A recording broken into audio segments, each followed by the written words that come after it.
사랑이라는 것은 어디서부터 오느냐? 사랑은 자기로부터 오는 법이 없습니다. 사랑이란 상대로부터 오는 것입니다. 상대가 없게 될 때는 사랑도 올 수 없습니다. 우리 인간을 중심 삼고 보면 남자 앞에 여자도 상대적이요. 또 부모 앞에 자식도 상대적입니다. 사랑이라는 것은 상대 없이는 이루어지지 않습니다. 이것을 3대상 사랑이라고 말합니다.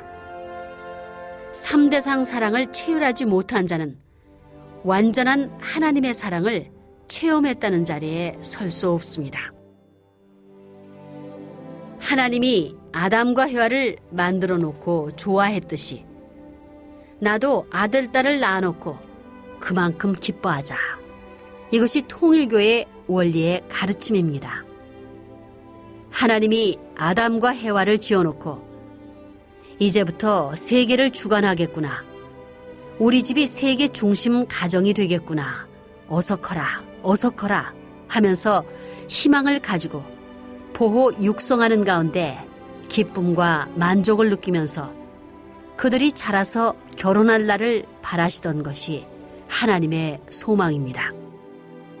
이와 마찬가지로 아버지 어머니는 아들, 딸을 잘 길러 훌륭한 상대를 골라 좋은 부부를 맺어주어야 되겠다고 하는 것입니다. 좋은 부부를 맺어주면 그 집이 흥하는 것입니다. 친구 중에 친구가 누구냐?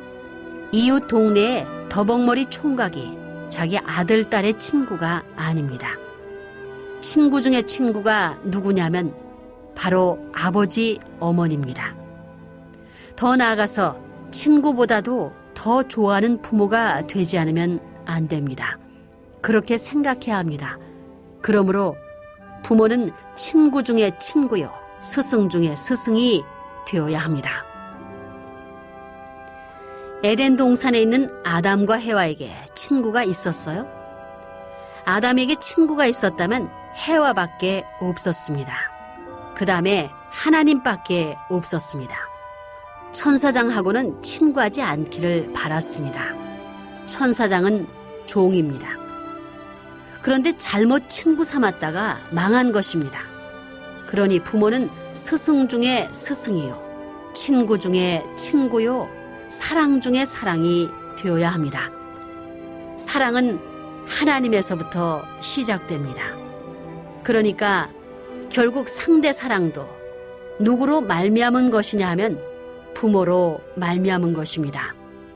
그러므로 부모가 야야, 너희들이 좋아하는 것은 너희들 때문이 아니라 부모의 은덕으로 말미암은 것이다 라고 할 때 자녀들은 우리 아버지 어머니가 나를 이렇게 길러 이런 상대를 얻어주지 않았다면 큰일 날 뻔했다. 이래야 되는 것입니다. 요한계시록에 보면 차든지 덥든지 해야지 미지근해서는 안 된다고 했습니다. 사랑의 세계에서 미지근한 태도는 안 되는 것입니다. 사랑의 마음을 가지면 매를 들어도 좋다는 것입니다.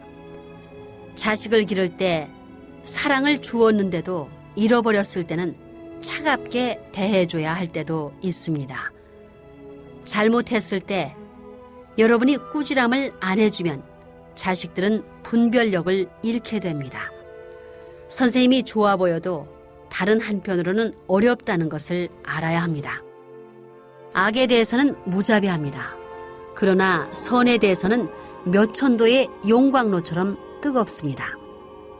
최근에 미국의 어느 학교에서 선생이 학생을 때렸다는 이유로 감옥에 갔다는 말을 들었을 때 미국은 이제 망했구나 하는 생각을 했습니다. 자진해서 때려서라도 선한 방향으로 이끌어달라고 해야 합니다. 한국 속담에 미운 사람에게는 떡 한 개 더 주고 예쁜 사람에게는 매를 들라는 말이 있습니다. 올바른 전통을 이어가게 하기 위해서는 할 수 없습니다. 부모님의 채찍이 아픈 것을 잊고 그 사랑 앞에 눈물 흘릴 수 있는 사람이 돼야 합니다. 사람이 가까우면 가까울수록 상금을 주는 것이 아니고 이 녀석아 왜 그랬어? 하고 도리어 혼을 내게 됩니다. 이웃 동네 총각 같으면 잘못해도 모르는 체 하겠지만 자기 자식 같으면 종아리 걷어 해놓고 때리면서 이 녀석아 그거 잘한 거야 못한 거야? 라고 하게 됩니다. 그것은 때리는 것보다도 더 많이 생각해 주기 때문입니다. 그러나 생각해 주는 것보다 더 때리면 그것은 죄입니다. 자기가 생각해 주는 것보다 더 때리면 원수가 됩니다. 원수 중에도 큰 원수가 되는 것입니다. 사랑한다고 하더라도 몽둥이를 든 것보다 더 사랑하지 못하는 자리에서 때렸다가는 전부 다 깨져나갑니다. 그렇지만 그 이상 사랑하는 자리에서 때리면 괜찮습니다. 즉 사랑을 10만큼 하고 5만큼 채찍으로 때리면 5만큼의 사랑이 남아있으니까 감사하게 생각한다는 것입니다. 자식이 받아들이지 않더라도 자식을 회개시키기 위해서는 옛날 사랑하던 그 사랑보다도 더 큰 사랑을 갖고 나타나서 사랑하게 되면 그 불량배 같은 자식이라도 회개하고 돌아설 수 있습니다. 그렇지만 자식에 대해서 자기가 길러온 공을 자랑하면서 자식을 3번만 나무라면 그 자식은 보따리를 싸는 것입니다. 하지만 그 자식에 대해서 뼈골이 녹아나는 눈물을 흘리며 더 큰 사랑을 갖고 사랑하게 될 때 그 자식은 돌아서는 것입니다. 더 큰 사랑은 작은 사랑을 전부 다 소화 통합시킬 수 있는 주동성이 있는 것입니다. 세상에서도 자식이 피곤해한다고 공부하지 말라는 부모는 진짜 자식을 사랑하는 부모가 아니라는 것입니다. 매를 때려서라도 잠자지 말고 공부하라고 해야 합니다. 왜 그런가? 지금 잘 되자는 게 아니고 미래에 잘 되자는 것입니다. 부모는 자녀의 미래에 큰 꿈을 걸고 그러는 것입니다. 자녀를 낳고 기르는 데 있어서 참사랑으로 낳고 길러야 합니다. 그리하여 가정이 하나 되고 가정을 중심 삼고 나라를 사랑하면 그를 애국자라고 합니다. 그렇기 때문에 부모는 자식의 성장을 지켜보면서 교육을 시키고 올바르게 크라고 사랑의 매를 들기도 합니다. 잘못했다는 이유로 부모에게 꾸중을 듣거나 매를 맞았다고 하여 불만을 갖거나 항의해서는 안 됩니다. 그것을 교훈으로 삼아서 은연중 자중하면서 반성하고 고군분투 노력하여 잘못된 점을 고쳐가야 할 것입니다. 그런 사람은 바르게 성장하여 하나님이 계시는 센터에 접근해 갈 수 있을 것입니다. 공부하고 싶어서 학교 가는 학생이 어디 있겠습니까? 전부 다 처음에는 할 수 없어서 다니는 것입니다. 더군다나 초등학교 학생들은 부모가 무서워서 할 수 없이 다니는 것이지 공부하고 싶어서 다니지 않습니다. 맨 처음에는 다 그렇다는 것입니다. 할 수 없이 다니다 보면 나중에는 그 맛을 알고 배우기 위해서 다닌다는 것입니다. 그렇게 되면 어머니 아버지가 놀라게 되는 것입니다. 그 맛을 느끼고 그런 자극적인 내용이 거기에 있다는 것을 알게 될 때는 공부하는 데 재미를 붙이게 되는 것입니다. 그 재미라는 한 자체를 두고 볼 때는 나쁜 것입니다.